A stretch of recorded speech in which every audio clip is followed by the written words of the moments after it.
Hello guys, welcome to day two Wayanad. എല്ലാത്തിനും രാവിലെ തന്നെ കുത്തി എണീപ്പിച്ച്. ഇന്നലെ ആണെങ്കിൽ ഞങ്ങൾ ഇവിടുന്ന് റീൽസ് എടുക്കുന്ന ടൈം ഹർഷ പോത്തിനെ പോലെ കിടന്നിറങ്ങി. അപ്പോൾ രാവിലെ എണീറ്റിൻ്റെ ഹർഷയുടെ ഒക്കെ സോങ് പാടാൻ തുടങ്ങി. പിന്നെ പാട്ട് പാടുന്നിടത്ത് ഐശ്വര്യലക്ഷ്മി പറഞ്ഞ ഇട പുറത്ത് ഫുള്ള് കോട മൂടിയിട്ടുള്ളതെന്ന് പറഞ്ഞിട്ട് എല്ലാവരും കോഫി എടുത്ത് ബാൽക്കണിയിലേക്ക് ഇറങ്ങി. കോട മൂടിയ ബാക്ക്ഗ്രൗണ്ടിൽ കുറച്ച് ഫോട്ടോസ് കാച്ചാന്ന് വെച്ചിട്ട് എല്ലാവരും ഫോട്ടോ എടുക്കാൻ തുടങ്ങി. അപ്പോൾ അതാ കുരിപ്പ് പോയിട്ട് ഐശ്വര്യലക്ഷ്മിൻ്റെ കോസ്റ്റ്യൂം ഇട്ട് വന്നിട്ടുണ്ട്. പിന്നെ ഇത് രണ്ടും ലോക്ക് ആയതുകൊണ്ട് അവരവർക്ക് പിന്നെ കപ്പിൾ ഫോട്ടോഗ്രാഫി ഉണ്ട്.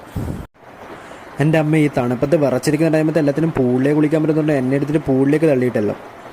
ഈ ഒരു ക്ലൈമറ്റിൽ പൂളിലേക്ക് കുളിക്കാൻ തോന്നുന്നത് വേറൊരു വൈബ് തന്നെയായിരുന്നു.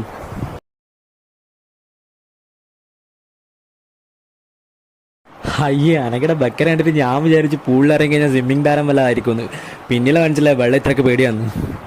ഈ കുറിപ്പ് പിന്നെ മാസത്തിലൊരു തവണ തല കുളിക്കുമെന്ന് പറഞ്ഞിട്ട് വെള്ളത്തിലിറങ്ങാൻ നിന്നിട്ടില്ല. വെള്ളം അലർജിയാന്ന് പറയുകയും ചെയ്തു. പൂളിലെ കോപ്രായെല്ലാം കഴിഞ്ഞ് നേരെ റൂമിലേക്ക് വിട്ടു. ഡ്രസ്സും ചെയ്തിരിക്കുമ്പോഴാണ് ബ്രേക്ക്ഫാസ്റ്റ് റെഡി ആയെന്ന് പറഞ്ഞിട്ട് കോള് വന്നത്.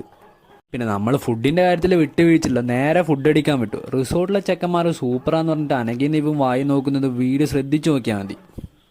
അമ്പോ, ഇമ്മാതിരി ബ്രേക്ക്ഫാസ്റ്റ് ഞാൻ എവിടെയും കഴിച്ചില്ല, വെറുതെ പറയില്ല. അത്രയ്ക്ക് സൂപ്പർ ടേസ്റ്റ് ഇവിടുത്തെ ബ്രേക്ക്ഫാസ്റ്റ് ഒക്കെ. നിങ്ങൾ വിചാരിക്കും ഫുഡിൻ്റെ കാര്യത്തിൽ ഞാൻ തള്ളിയതായിരിക്കുന്നു. ഒരിക്കലല്ല, ഒരിക്കലെങ്കിൽ നീ ഇവിടെ വന്ന് കഴിച്ചാൽ തിരി ഇവിടുത്തെ ഫുഡിൻ്റെ ടേസ്റ്റ്. ബ്രേക്ക്ഫാസ്റ്റും കഴിച്ചിട്ട് നേരെ നമ്മൾ റോഫ് ഫ്ലോർ ബാൽക്കണിയിലേക്ക് പോയി. ആദ്യം എല്ലാത്തിനും പേടിയായിരുന്നു, താഴത്തേക്ക് പോകുന്നു ഹൈറ്റ് കണ്ടിട്ട്. പിന്നെ മെല്ലെ മെല്ലെ എല്ലാം കയറാൻ തുടങ്ങി. ആ ഒരു വ്യൂ പോയിന്റിൽ കുറച്ച് സമയം കൊണയടിച്ചിരുന്നു. റിസോർട്ടിൻ്റെ ടൈം ഏതാണ്ട് തീരാറായി. അപ്പോഴാണ് എനിക്കൊരു കാര്യം മനസ്സിലായത്. ഇതെൻ്റെ ഒരു വ്യൂ പോയിന്റ് പറയുന്ന കാര്യമാണ്.